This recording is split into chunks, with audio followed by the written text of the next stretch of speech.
We are just days away from Christmas, and we're here today kind of walking through one of our final weeks, one of our final videos of the Promised One Devo book that we've all been walking through as a church family. And I just want to start with this kind of comment and then a question to you. I know for myself, as a kid, I hated waiting until Christmas Day to open presents. We tried to convince my parents to open them one day early, and then when they allowed us to do one present one day early, we always said, well, you know what? Why don't we just do one present on Christmas Eve and one present on Christmas Eve? Because we just hated waiting. The anticipation was killing us. Like, what was that like for you? Oh, it was the same deal for us growing up. It was me and my two brothers, and we were just all over the place, so excited about Christmas and couldn't wait to open up the presents. We had the same deal. We could open up a present on Christmas Eve, but then that wasn't really enough, and we always wanted more. And then my parents got tired of spoiling the surprise on Christmas Eve. So then the present on Christmas Eve was always pajamas. That was what my mom did for us. That's the same for me. Yeah. So it's great. And it kind of became like this disappointing, like, wait, we just get to open pajamas? Yes. But I think we actually might have a similar tradition now as our kids are young. My kids are young. Your daughter, like, how is this like with her? Can she wait until Christmas? It's so interesting because so now Charlotte is almost 3 years old. Last year she was almost 2 at Christmas time, and last year was like her first Christmas where she really like was able to kind of recognize what was going on. In the sense that like we could hand her a present, she could open it and get all excited. And so I think last year was the first Christmas that she realized like, oh, this is like what Christmas is. So then this year rolled around, and my wife loves to decorate super early. She's one of those people that decorates like right after Halloween. Nope. Get and out. So I'm not one of those people. Thank you. So we reached a compromise where we could put the tree up right after Halloween, but then the rest of it had to wait till after Thanksgiving. But it was really funny because we put the tree up, and immediately Charlotte recognized the tree and immediately started asking about Christmas constantly. And so now every day, the decorations aren't up, it's not Christmas time, but every day she wakes up and she's like, it's Christmas. She sees the tree and she thinks that it's time to do the thing that she got to do last year, open up all those presents. So even though she's still young and she's just getting there, she already kind of has this concept of like what it is and is really excited for it. Yeah, no, I love that. It's the anticipation, and the anticipation is killer because it's like we want Christmas to be now. Like we have to wait for Christmas. It doesn't make sense when you're a kid. And that's kind of the theme that we're in. That's kind of a little bit of what the reading has been like this week. Yeah, as we talk about this whole idea of Immanuel, God being with us. Yeah. Like we can't help but recognize that there's so many parallels between the waiting that led up to Jesus being born. Right. The waiting that we experience every year at Christmas time, and then ultimately like the eternal waiting. Like it was really interesting. There was a particular reading just the other day. I remember this on page 57. It says, Elizabeth understood that in this miracle, God had shown her special favor. Many biblical heroes did not receive what they hoped for or what had been promised to them on this side of eternity. The ultimate fulfillment of their faith was beyond them, as it also is for us. And I think that's such a cool reminder and such a cool parallel because, you think about it, for thousands of years, like God's people were waiting for this promised Savior. They'd been promised hope and redemption and salvation, and really ultimately that was fulfilled in Jesus being born. And yet we also are now in a season of waiting because Jesus came, he did what he did, he saved us, and yet now we're waiting. They were waiting for the Savior to come, we're waiting for the Savior to come back. And so like there's kind of all these parallels of anticipation and of waiting, and all wrapped up in that idea of God being with us. Right. You said recently that Jesus being born was hope delivered. Explain that phrase a little bit, if you would. Yeah, I mean, for so long, God's people had been living in this, and we experience this today even in this broken world around us, right? In the middle of sin and in the middle of hurt and pain.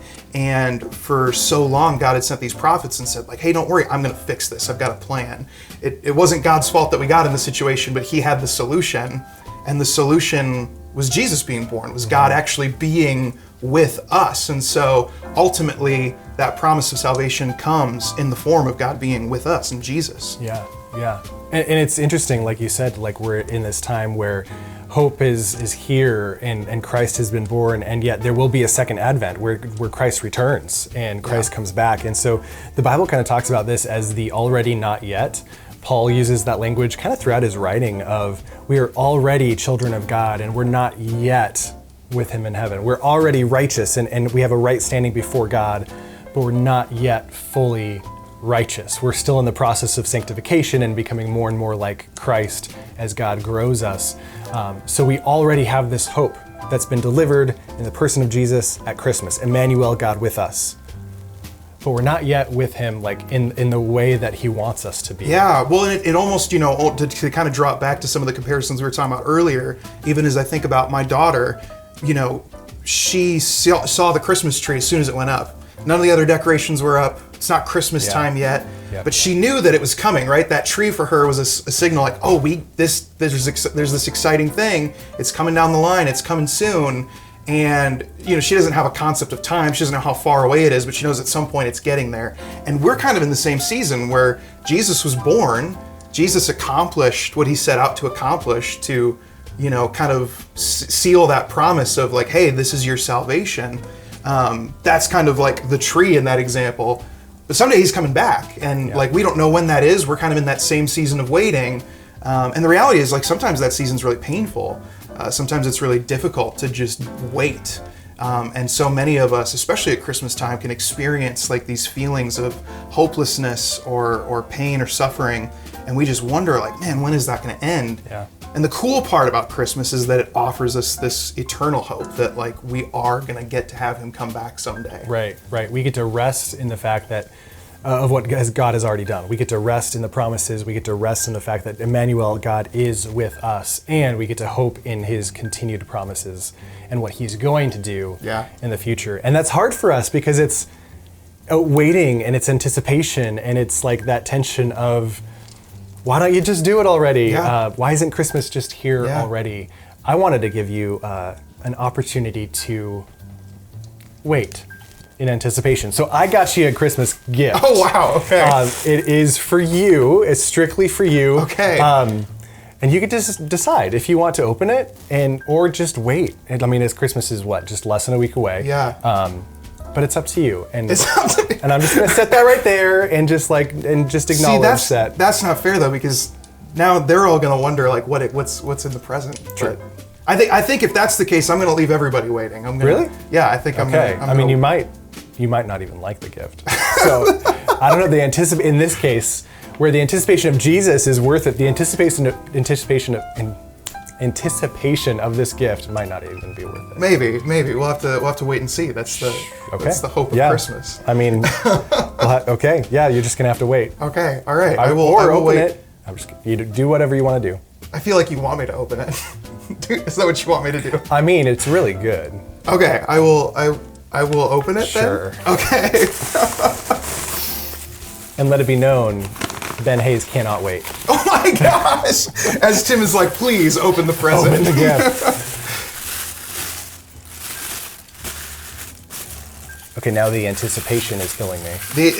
There's multiple layers of wrapping here, so we gotta really break through to a bunch of what looks to be like decorative coal. Yeah. Is that what this is? It's what you deserve. Let's be honest. I'm just kidding. Ben, I would give you gold if I could. But no, I love it. We get to be in the season of waiting and anticipating God sending Jesus back and rescuing us. But in the meantime, he's already here. Yeah. That's a hard thing to understand. And it is. And it's one of those seasons where, like I said, like there's a lot of pain, there's a lot of longing. And sometimes that's uncomfortable. We recognize that. We don't want to try to say that just because we know Jesus came, that makes our lives immediately happier. There's a lot of pain on this side of eternity, and yet we have the hope and the promise of we know what's coming. Right. And so if there's any encouragement for us, if there's any thing that we can do right here, right now, it's to just rest in what God has promised to us already, and to hope with anticipation and with joy all of the things that are coming. Yeah. The eternity that he's promised us. In fact, we'd love to invite you to join us as we worship and we celebrate the fact that we have Immanuel, God with us, this Saturday, which is Christmas Eve, and we have 3 services at 2, 3:30, and 5 o'clock. So we'd hope that you join us as you continue reading, as you continue growing with your friends, your family, your small group, however you're engaging with this material.